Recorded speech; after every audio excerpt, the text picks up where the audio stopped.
नमस्कार. मालिकेच्या आजच्या भागामध्ये आपल्याला खूप छान असा ट्विस्ट पाहायला मिळणार आहे.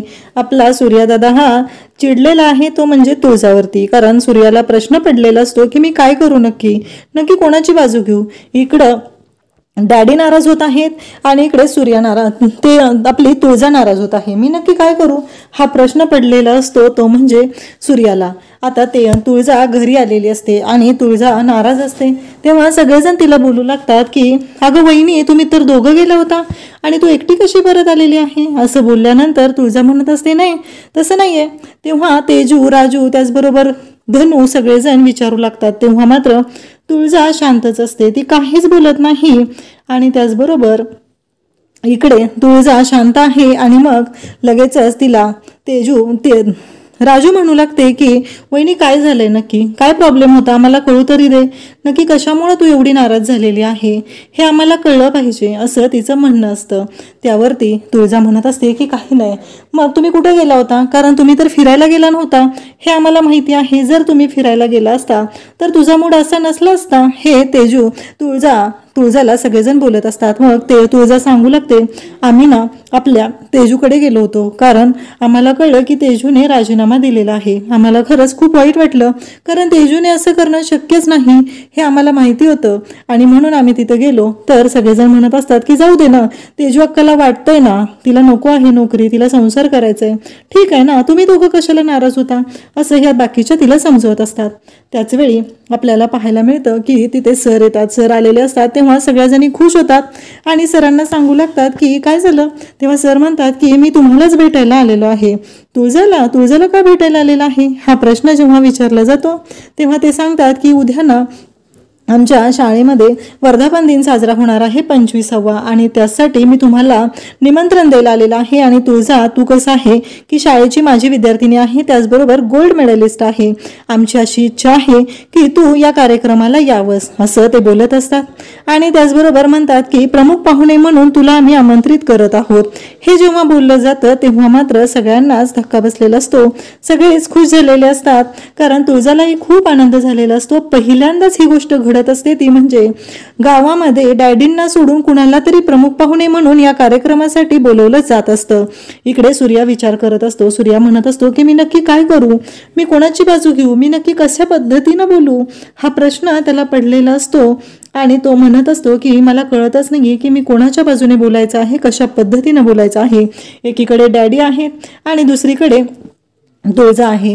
तुळजाचंही म्हणणं मला पटतंय, तुळजाचंही बरोबर आहे, परंतु आता मी कसा विचार करू. इकडे तुळजाला लगेचच सगळ्या बहिणी म्हणत असतात की काळजी करू नको, दादाचा राग कसा घालवायचा आहे ना ते आम्हाला चांगलंच माहिती आहे. इथे तुळजाचा विचार करतच सूर्या बसलेला असतो आणि धनीने भन्नाट अशी आयडिया तुळजाला सांगितलेली असते. तेवढ्यातच नाना तिथून जात असतात. नाना आलेले असतात. हे पाहून तिथे लगेचच सूर्या उठतो आणि म्हणतो काय झालं नाना. तेव्हा ते सांगतात की काय नाही, जरा पाय मोकळे करायला चालू होतो, कारण तुला माहिती आहे ना नानी पडलेली आहे, तिच्या पायाला लागलेला आहे, ती झोपूनच आहे आणि घरामध्ये नुसता प्रॉब्लेमच सुरू आहे. आणि आपला हा तर माहिती आहे ना त्याला फक्त जिमच पाहिजे असते, जिम शिवाय त्याला दुसरं काही सुचत नाही. सूर्या म्हणतो की चला मी पण येतो नानीला भेटायला. मग सूर्या नानीला भेटायला येतो आणि नानीला भेटायला आल्यानंतर नानी त्याच्याकडे पाहत असते. सूर्या म्हणतो की काळजी करू नका, उद्या ना मी धनूला स्वयंपाक करायला पाठवतो आणि धनू येईल आणि सगळं करून जाईल. कारण नानी म्हणत असते की कशाला उगीच त्रास, यांचेच हाल होत आहेत बघ, मी अशा अंतरुणावर पडून आहे, मला कळतच नाहीये की मी काय केलं पाहिजे, कारण मला ना यांची खूपच काळजी वाटत आहे. हे नानी बोलत असते. सूर्या म्हणत असतो की त्यात काय एवढं, मी पाठवते धनूला उद्या आणि धनू येईल, ती करेल स्वयंपाक सगळा, मग काय टेन्शनच नाही, असं सूर्याचं म्हणणं असतं. नानी म्हणत असते पण कशाला तिला तरी त्रास. तेव्हा सूर्या म्हणतो की तुम्ही नाही काय येत आमच्याकडे, सगळेजण कार्यक्रम असला की सगळी मदत करायला तुम्हीच असता, मग आपल्या माणसांना मदत करायची नाही तर कोणाला करायची, असं म्हणून सूर्या तिकडून निघालेला असतो. सूर्या घरी येतो तर त्याच्यासाठी खूप सुंदर असा मेनू असतो आणि तो म्हणजे सूर्यासाठी सरप्राईज प्लॅन केलेलं असतं लाडक्या बहिणींनी. सूर्यासाठी सरप्राईज हे असतं की त्याच्यासाठी पाणीपुरीचा स्टॉल उभा केलेला असतो आणि मग धनू आणि भागू दोघी जणी बोलत असतात. त्या म्हणत असतात की कसं आहे बघा बरं, आणि हा जो आहे तो प्लॅन आहे, तुम्हाला कोणती चालेल, तिखी पाहिजे का मिठी पाहिजे, पाणीपुरी कोणती पाहिजे, हे तिघी बहिणी विचारत असतात. आणि त्याचबरोबर सूर्या पाहत असतो आणि मग सूर्या विचारतो की हे सगळं कोणी केलेलं आहे, हे कोणी केलेलं आहे, म्हणजे मला पाणीपुरी खूपच आवडते. असं बोलल्यानंतर त्या सांगता की वहिनीची आयडिया आहे हे सगळं आम्हाला वहिनीनंच करायला सांगितलेलं आहे. हे ऐकल्यानंतर ह्या सगळ्यांना खूप आनंद झालेला असतो आणि सूर्याही खुश झालेला असतो. सूर्या मात्र खुश झालेला असतो. मग धनु आणि भागू दोघेही विचारतात की कोणती पाणीपुरी पाहिजे, तर तुळजा समोर येते आणि तुळजा म्हणते की मिठी आणि तिखी अशी ऑर्डर दिली जाते. तेव्हा सगळेजण म्हणू लागतात की सूर्यादादाला आजपर्यंत कोणीच हरवू शकलेलं नाही, कारण सूर्यादादाला पाणीपुरीच्या स्पर्धेमध्ये कोणीच हरवू शकत नाही असं सूर्यादादाचं प्लॅनिंग असतं आणि तो एवढी पाणीपुरी खात असतो. तर तुळजा ऑर्डर देते आणि मिठी आणि तिखी पाणीपुरी असते. पहिल्यांदा मिठी पाणीपुरी बनवली जाते आणि तुळजाच्या हातामध्ये प्लेट दिली जाते. तेव्हा सूर्या तिथे असतो, ती पाणीपुरी खायला घेतो आणि मग तो म्हणू लागतो की कसं आहे माहितीये का, आपलं जे नातं आहे ना दोघांचं तेही असंच आहे, म्हणजे कधी गोड कधी तिखट आणि सूर्या म्हणतो की कुरकुरीत सुद्धा.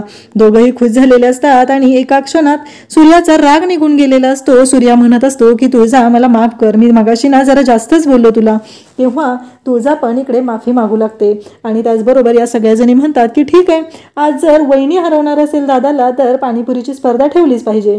मग एका मोठ्या ताटात सगळ्या पुऱ्या काढल्या जातात, तयार केलं जातं आणि आता सूर्या आणि तुळजा यांची पाणीपुरी खायची स्पर्धा लावली जाते. धनु, भागू त्याचबरोबर राजू या सर्वजण पाहत असतात, कारण सूर्या खुश झालेला असतो आणि सूर्या तिथे पाणीपुरी खात असतो. तेव्हा राजू तिथे येते आणि म्हणते की बघूया आता कोण हरवते ते. दोघांची पाणीपुरीची स्पर्धा तर सुरू झालेली असते आणि दोघंही पाणीपुरीच्या स्पर्धेमध्ये गुंग झालेले असतात. बहिणीही आपल्या भावाला, आपल्या वहिनीला त्यांचा झालेला गैरसमज दूर करत त्यांच्यातलं भांडण मिटवत पुन्हा एकत्र आणत असतात. एवढं छान असं त्यांचं ते नातं असतं आणि त्यामध्ये खरं तर सगळेच खुश झालेले असतात, त्यांना खूप आनंद झालेला असतो. फायनली त्यांच्यामधला जो रुसवा आहे तो निघालेला असतो, तो दूर झालेला असतो आणि पुन्हा तुळजा आणि सूर्या एकत्र आलेले असतात. पुन्हा तिघी जणी तयार होतात आणि इकडे सूर्याला मदत तर करतच असतात, पण त्याचबरोबर त्यांनी सूर्या आणि तुळजाला एकत्रही आणलेलं असतं. त्या दोघांचा राग जो असतो तो घालवलेला असतो आणि त्यांनी सांगितलेलं असतं की असंच तुमच्या दोघांचंही नातं असलं पाहिजे. काही झालं तरी तुम्ही एकमेकांबरोबर भांडलं नाही पाहिजे, जरी भांडलं तरी एकमेकांना समजून घेत राहिलं पाहिजे. तुळजा म्हणत असते जर मी तिखट असेल तर सूर्या तू गोड झालं पाहिजे आणि तू गोड असेल तर मी तिखट झालं पाहिजे. तेव्हा धनु त्यांना दोघांना चीअर करत असते आणि त्या स्पर्धेमध्ये पाणीपुरी खाताना आता खोकला लागतो, तो म्हणजे तुळजाला. आणि त्या क्षणी लगेच सूर्या म्हणतो की माझं भरलंय पोट, माझं बास. असं म्हणता क्षणी लगेच धनु म्हणते की दादा हे काय केलंस तू माघार घेतलेली आहेस. तेव्हा सगळेजण सांगू लागतात की असं कसं. तेव्हा सूर्या म्हणतो कसं आहे, तुळजा जिंकली काय आणि मी जिंकलो काय, दोन्हीमध्ये फरक काय आहे हे, कारण जिंकणार तर आम्ही दोघंच आहोत आणि दोघांपैकी कोणीही जिंकलं तरी आम्हीच आहे. आता या तिघी जणी म्हणू लागतात की काहीही झालं तरी कसं आहे माहिती आहे का सूर्या दादा, तू कितीही म्हणालास तरीही आम्हाला माहिती आहे की नक्की यामध्ये काय होणार आहे ते. त्यानंतर आपल्याला पाहायला मिळतं की सूर्या इकडे खुश झालेला असतो आणि त्या तिघीजणी म्हणतात आता तुमचं भांडण मिटलेलं आहे तर मला काय वाटतंय माहितीये का, आम्ही पण पाणीपुरी खायला जाऊ का. धनु म्हणते की सकाळपासून माझ्या पोटात कावळे ओरडायला लागलेले आहेत आणि मी तशीच थांबलेली आहे. मग हे दोघंही सांगतात की जा आणि त्या तिघीही पाणीपुरी खायला जातात आणि त्याचबरोबर आपल्याला पाहायला मिळतं की सूर्या आणि तुळजा दोघंही एकमेकांना पाणीपुरी खाऊ घालतात. दुसऱ्या दिवशी सकाळी तिथं आलेले असतात सूर्याचे मित्र आणि ते सांगत असतात की आपल्या धनुदीदीचा एवढा चांगला स्वयंपाक आहे की त्यामुळे आपल्याला शाळेतील ऑर्डर मिळालेली आहे आणि शाळेमध्ये आता जेवणाची ऑर्डर मिळालेली आहे, त्यामुळं हे जेवण शाळेमध्ये आपल्याला बनवून द्यायचं आहे.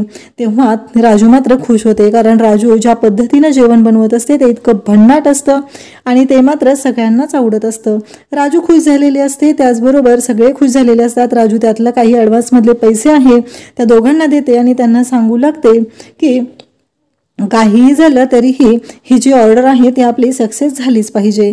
इकडे आता डॅडींना कळतं की तुळजाला प्रमुख पाहुणे म्हणून बोलवलेलं आहे आणि या गोष्टीचा डॅडींना खूप राग आलेला असतो. डॅडी म्हणत असतात की कसं शक्य आहे, काहीही झालं तरीही मी आता हे होऊ देणार नाही, कारण ती आता आमची पोरगी आहे, आमच्याच मांडीला मांडी लावून तिथं बसणार आहे, ही गोष्ट पटत नाही.